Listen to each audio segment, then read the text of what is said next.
And good morning. पहला सवाल है, इंडिया के एम्बेसडर नेपाल में कौन है? आप अपना जवाब वीडियो को पॉज करके दे सकते हैं।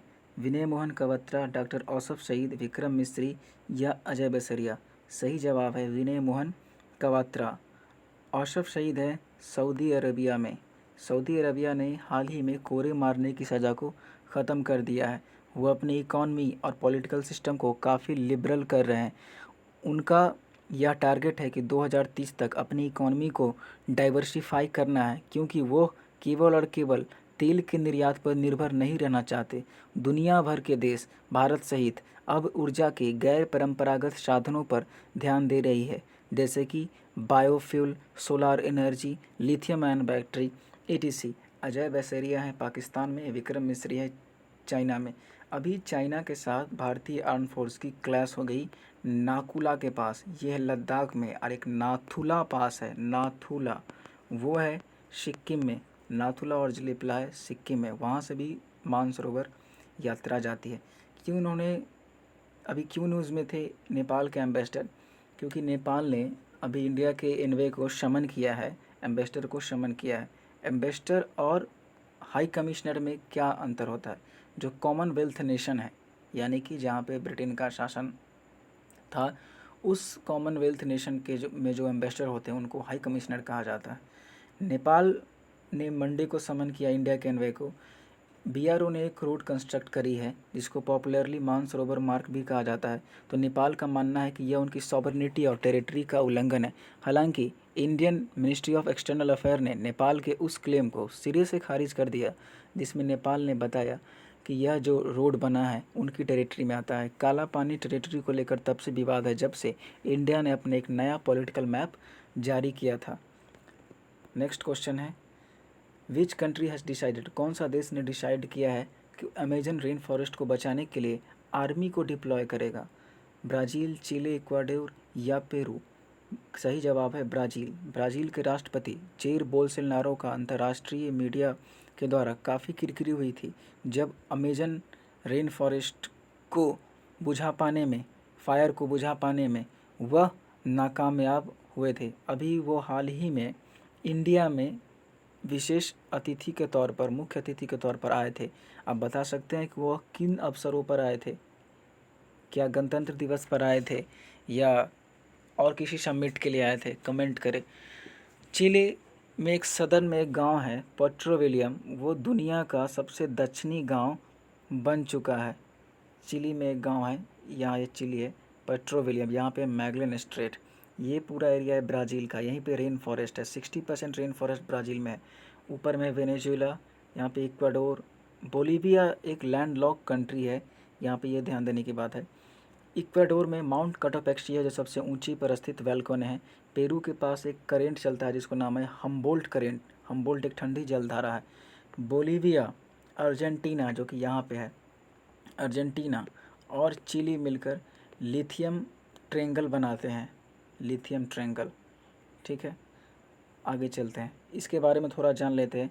अमेजन रेन फॉरेस्ट को पृथ्वी का लंग्स भी कहा जाता है। अब कोई भी रेन फॉरेस्ट है, ये 0 डिग्री है। अब यहाँ पे सनलाइट केवल सीधा आने के कारण हीट काफ़ी ज़्यादा होती है, और हीट अधिक होने के कारण इवोपरेशन ज़्यादा होता है। इवोपरेशन अधिक होने के कारण रेनफॉल ज़्यादा होती है, और रेनफॉल अधिक होने के कारण वहाँ पे बायोडाइवर्सिटी, फ्लोरा एंड फौना काफ़ी अधिक होती है। कई बार अफ्रीका को पृथ्वी का जू भी कह दिया जाता है। 0 डिग्री के आसपास इतने सघन वन होते हैं कि दिन में भी वहाँ से निकलना काफ़ी मुश्किल हो जाता है, क्योंकि पेड़ जो है सूरज की रोशनी प्राप्त करने के लिए सूरज की दिशा में काफ़ी तेज़ी से आगे बढ़ते हैं और एक दूसरे से कंपटीशन करते हैं। इसके कारण काफ़ी सघन होते चले जाते हैं। कई तरह के स्पेसीज वहाँ मिलते हैं। देखिए ब्यूटीफुल नज़ारा, एरियल व्यू है यहाँ पे। देखिए यहाँ पे इतना सघन है, लग रहा है कोई घास का मैदान हो। यहाँ से दिन में भी देखना मुश्किल है। और अधिकांश जो रेन फॉरेस्ट है अमेजन, वो ब्राज़ील में ही आता है। वेनेजुएला में एक घास का मैदान है, उसका नाम बताइए क्या? वो लानोस है। बोलीविया एक लैंडलॉक कंट्री है, ये हमने डिस्कस कर लिया। नेक्स्ट क्वेश्चन है, शिखातकर कमेटी रिलेटेड है किस चीज़ से? इन्वायरमेंट, इकोनॉमी, डिफेंस या पॉलिटिक्स? सही जवाब है इसका डिफेंस। अभी राजनाथ सिंह ने शिखातकर कमेटी के कुछ प्रोविज़न को इम्प्लीमेंट करा। हालांकि यह कमेटी पहले ही बनाई जा चुकी थी। मनोहर पर्रिकर ने इनको, स्वर्गीय मनोहर पर्रिकर जो पूर्व रक्षा मंत्री थे, उनके द्वारा गठित की गई थी। सरकार जो है कॉस्ट कटिंग पर ध्यान दे रही है, अपनी खर्चा को कम। जो अगर 100 रुपया डिफेंस बजट के लिए दिया जाता है तो उसमें से 76 रुपये पेंशन और सैलरी पर जाता है। तो सरकार मॉडर्नाइजेशन पर, एफिशिएंसी पर ध्यान नहीं दे पाती, इसलिए अभी मिलिट्री के इंजीनियरिंग पोस्ट का 6000 से अधिक पोस्ट को समाप्त करने का निर्णय लिया गया है। और ये कमेटी पहले ही गठित की गई थी। इन्होंने काफ़ी सारे डिसीजन दिए थे जिनको लागू भी कर लिया है। अगला सवाल है, संजीवनी ऐप लॉन्च किया गया है, launch by union health minister के द्वारा, गृह मंत्री के द्वारा, विदेश मंत्री के द्वारा, या शिक्षा मंत्री, मानव संसाधन विकास मंत्री के द्वारा। सही जवाब है union health ministry, doctor Harshvardhan के द्वारा। होम मिनिस्टर का कंस्टिट्यूंसी कहाँ है, आप बता सकते हैं? HRD मिनिस्टर है रमेश पोखरियाल निशंक।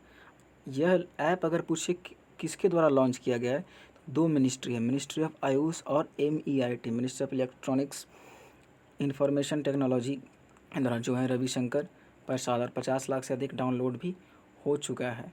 ठीक है, तो अभी अधिकांश ऐप जो है, अभी बहुत सारे ऐप कोरोना वायरस को टैकल करने के लिए लॉन्च किए जा रहे हैं। जैसे कि इससे अलग अलग भी एक सवाल बन सकता है, जैसे महाकवच ऐप किसके द्वारा लॉन्च किया गया, किस राज्य सरकार के द्वारा? तो महाराष्ट्र। अलग अलग MCQ नहीं बना करके, फील गुड नहीं करके एक ही जगह हमने दे दिया है। द महाकवच ऐप लॉन्च किया गया महाराष्ट्र के द्वारा। नेशनल कैपिटल रीजन, राष्ट्रीय राजधानी क्षेत्र, नई दिल्ली और नोएडा के कुछ क्षेत्र और हरियाणा के कुछ क्षेत्र जैसे गुड़गांव को NCR कहा जाता है। उसके लिए संविधान में एक प्रोविज़न है 239A। नोएडा अथॉरिटी के लिए आपूर्ति सुविधा, केरला की सरकार ने जियो के डायरेक्ट ऐप। कोबा पंजाब की सरकार के द्वारा लॉन्च किया गया। कर्नाटका ने तमिलनाडु के तहत एक लॉन्च किया है।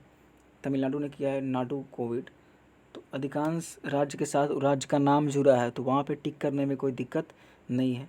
लेकिन कोरोना कवच किसके द्वारा लॉन्च किया गया, यहाँ पे सोचने वाली बात हो जाती है। Union ministry of electronics and information technology, MEITI के द्वारा। चैबोट, प्राइम मिनिस्टर ने अनाउंस किया है एक व्हाट्सअप चैबोट। एक नंबर होगा, उस पर आप हाई लिख कर भेजेंगे और कोरोना वायरस को लेकर काफ़ी जानकारी दी जाएगी। जैसे अभी आरोग्य सेतु ऐप लॉन्च किया गया, ये तो पता ही होगा सबको। उसके बाद आरोग्य सेतु IVRS भी लॉन्च किया गया था। जिनके पास स्मार्टफोन नहीं है, वो एक नंबर दिया जाएगा 1921, फिर उस पर वो कॉल करेंगे, फिर उनको वहाँ से रिस्पॉन्स दिया जाएगा। अधिक से अधिक जागरूकता फैलाने का सरकार का लक्ष्य है।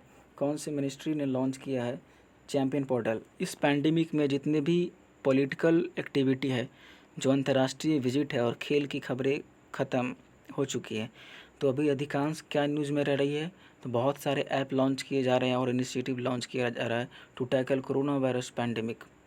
अभी हाल ही में PM ने एक पैकेज का अनाउंस किया है, काफ़ी मेगा पैकेज है। उस पैकेज के बारे में कितना है आप बता सकते हैं? Ministry has launch champion portal, MSME यानी कि MHA MEA MEIT, लघु एवं मध्यम उद्योग मंत्रालय MSME मिनिस्ट्री के द्वारा यह लॉन्च किया गया है चैम्पियन पोर्टल। ठीक है, तो बस यही इतना सवाल बनेगा कि चैम्पियन पोर्टल लॉन्च किया गया, क्योंकि बहुत सारे लॉन्च किए जा रहे हैं, इतना याद रखना संभव भी नहीं है। साहिल रीजन, यहाँ पे एन होगा। Sahel region has been in news, Sahel region news में था, ये कहाँ पे है? आसान क्वेश्चन है। South Sahara desert, Amazon rain forest, Saudi Arabian peninsula का पार्ट है, या इंडियन नॉर्थ ईस्ट रीजन से संबंधित है, उत्तर पूर्वी राज्य से संबंधित है भारत का। अरबियन पेनिनसुला, अच्छा, पृथ्वी जो है कई प्लेटों से बनी है, जिसको प्लेट टेक्टोनिक्स में पढ़ा होगा आप लोगों ने। कई प्लेट, उसमें कुछ माइनर प्लेट हैं, कुछ मेजर प्लेट हैं। सऊदी अरबिया मेजर प्लेट है या माइनर प्लेट है? चलिए मैं बता देता हूँ, ये माइनर प्लेट है, जैसे नजका प्लेट। और बड़ा बड़ा प्लेट जैसे कि Australian plate, American plate, Indo Eurasian plate, ये सब मेजर प्लेट हैं। साउथ सहारा, इसका सही जवाब होगा option A, south Sahara desert. देखिए सहारा रीजन में, जैसे कि ये है अफ्रीका, ऊपर के जो ये रीजन है ये है सहारा डिजर्ट। और साहिल का मतलब क्या होता है? किनारा। नीचे वाला जो भाग है जहाँ पे ख़त्म होता है, डेजर्ट ख़त्म होता है, वो साहिल रीजन है। अमेजन रेन फॉरेस्ट तो होगा नहीं। सऊदी अरबिया पेनिनसुलर पार्ट के बारे में जान लिया, Indian north east region. Mission Purvodaya किससे संबंधित है? आपके लिए सवाल है अगर आप फॉलो कर रहे हैं करंट अफेयर को। साहिल एक पार्ट है जिसमें कई कंट्री आती है, अल्जीरिया, नाइजर एक नदी का नाम है। एक्सट्रीम नॉर्थ ऑफ नाइजीरिया और नाइजर दो अलग अलग देश हैं, एक लैंडलॉक है और एक लैंडलॉक नहीं है। कैमरून, चाड से एक झील निकलती है, झील का नाम आप देखिए मैप में जा कर के। सब देख लेते हैं इसको मैप में। ये पूरा रीजन तो नहीं है लेकिन हल्का सा रीजन है। ये सूडान है, साउथ सूडान एक अलग है, नॉर्थ सूडान अलग है। एरिट्रिया इधर इथोपिया है जो लैंडलॉक कंट्री है।